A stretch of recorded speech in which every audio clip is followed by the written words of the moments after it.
Okay, welcome back. Welcome back, Lisa Demaline, Traveler Lisa. Beautiful. Let's get into some of these shots because I'm looking forward to it. Oh my god, this one makes it awesome. I like this. I like a really done black and white shot. High contrasty.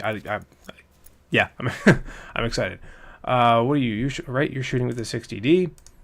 Dig that very much. Boost that ISO 50 mil, 5.61 over 200. Okay. I like this composition very much. I like that you're playing with light here. This is one of the few instances where we see the opposite of light against dark for some of these shots. So we've been seeing some examples of isolation where you place an object with a dark color, such as like a red flower, against a blown out white background, or a portrait of a person's face that has some darker colors against the white snow. This is the opposite. Awesome job, Lisa. Thank you for doing this, because this demonstrates again how you can isolate an object, especially with by converting it to black and white, but flipping it around where the object is the light and it's against dark here. My eye immediately goes to the lamp. If that was your subject, great.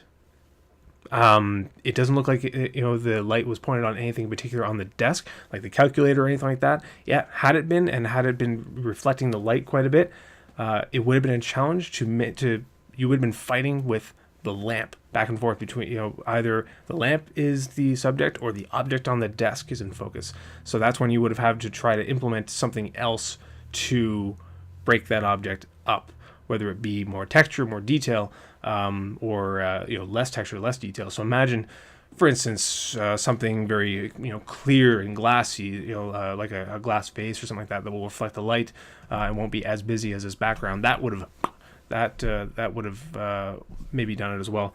But as it is right now, my eye immediately goes to the light, so the lamp right there over on the left. But as a scene, this is romantic. This is great. It's all 5.6, so it's all in nice focus. The whole desk and the background, the corkboard. I like this very much. I really dig a really well done black and white shot. And the fall off of light is enough that you can still get plenty of detail up and over here. So it's well exposed. Yeah, just great. I like it. And she said she did crop this particular one, the crow, a little bit. Go slow Wi-Fi. There we go. Boom. So good for you for taking the challenge on of shooting wildlife and also shooting a bird. 1 over 80, daring on a slow shutter speed to f8, ISO 100, 250 mil. Wow. You would have been in danger of losing focus on that had that bird been moving. If it would have taken flight. If you ever want to get a shot of like any kind of animal as it's in mid gallop, or just as it takes off, or a bird just as it leaves the branch mid flight or anything like that, you have to be prepared to capture and freeze that motion. So that shutter speed wouldn't quite have done it. But luckily that crow was posing for you and it stood still. But great dark against light background here, and all the rest of the branches, the barren branches, mostly empty. And so my eye immediately goes to the bird, which is up and right. You don't always have to position your subject up and right, but again, some people say that helps. So if you have any choice in the matter, maybe put them up and right so that the eye will just gradually come there. But this also implements another method to isolate your subject, to guide the viewer's eye to your subject. Check out this branch. It's running up and to the right, into the image. And even this, it's running into the image. So this is a guiding line for the viewer's eye. Your eye just naturally goes whoop, boom, right to the subject. And had this branch continued on straight to here, then likewise your eye would just go boom. So this branch here, because of how it's composed in the shot, it guides the viewer's eye right to the upper right to your subject. So that is a great way to lead your viewer to see the subject of your image, to guide them to what what should they be focusing on?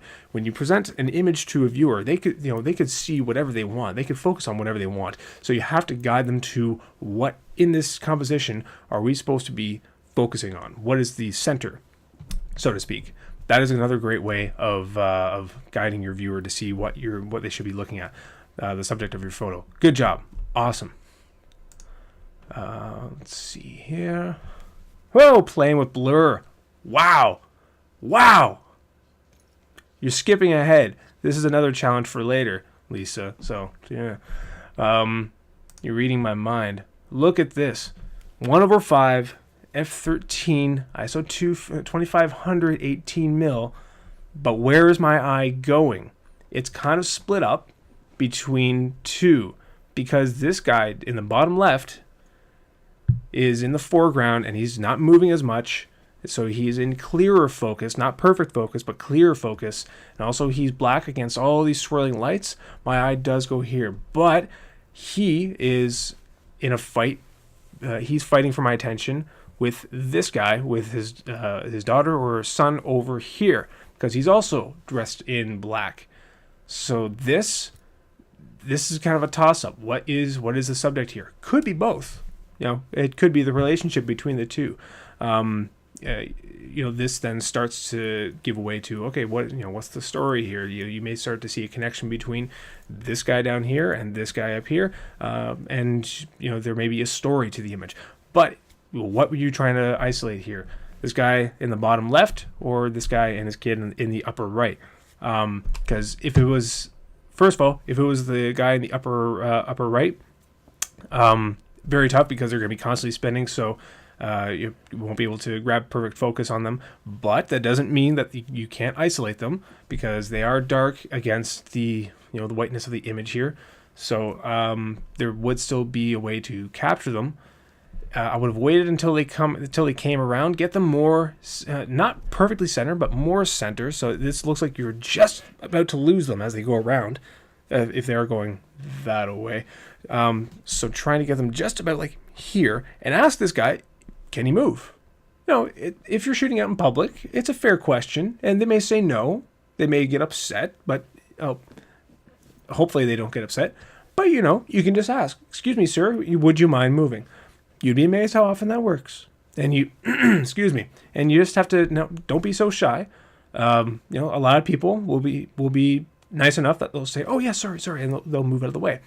But it could be as simple as that. Or if you were trying to focus on this gentleman in the bottom left, first of all, frame down just a little bit. You may have to back up to give yourself a little bit more space so you don't lose these lights on the top here. But let him come into frame a little bit more, just so that this rail here, I would have cut him off maybe mid-thigh to make it seem like he was the focus. And wait until these two go around and they're gone. That would have been what I would have done if that were my shot. But this was your shot. So great job again playing with slow shutter speed. Nice blurry action going on here. I like your style. This is good. Moving on. Ball pit. So we got girl playing in the ball pit. Let's see. Again, slow shutter, 5.6 ISO, boosted right up, so it must have been dark. So it must have been a challenge. And yet, I wish I could zoom in more, but no, can't. And yet, you grab some pretty good focus on her eyes there. And see, you got some sparkling lights in her eyes. That's great. I connect with her. And of course, with all the color out here, she stands out because she's lighter than all the other colors combined. She's her skin's a little bit paler. Her dress, her shirt rather, is mostly white. So yep, she does stand out very well. So that was a great way to isolate your subject there. Yeah, nicely done. And again, that must have been a dark scene, especially if you were forced to. What lens are you shooting at again? 1855. So that's a stock lens. So you do have to fight with that variable aperture if you are going to punch into 55. So good on you. I don't know if you stabilized this shot or if you just handheld it and prayed that it came out in focus, but good job. I applaud. great. Thank you so very much, Lisa, for your submissions this week. Those were great. And thank you again for joining the challenge. Yeah, I'm very happy with. Again, I like your style. I like the challenges that you took in some of your shots. The high contrast, light against dark here. The crow with this branch being leading the eye right here. Playing with the low shutter speed, the blurry image. Yeah, I really like the methods that you're implementing. So good on you. I'm really looking forward to seeing what you come up with next week.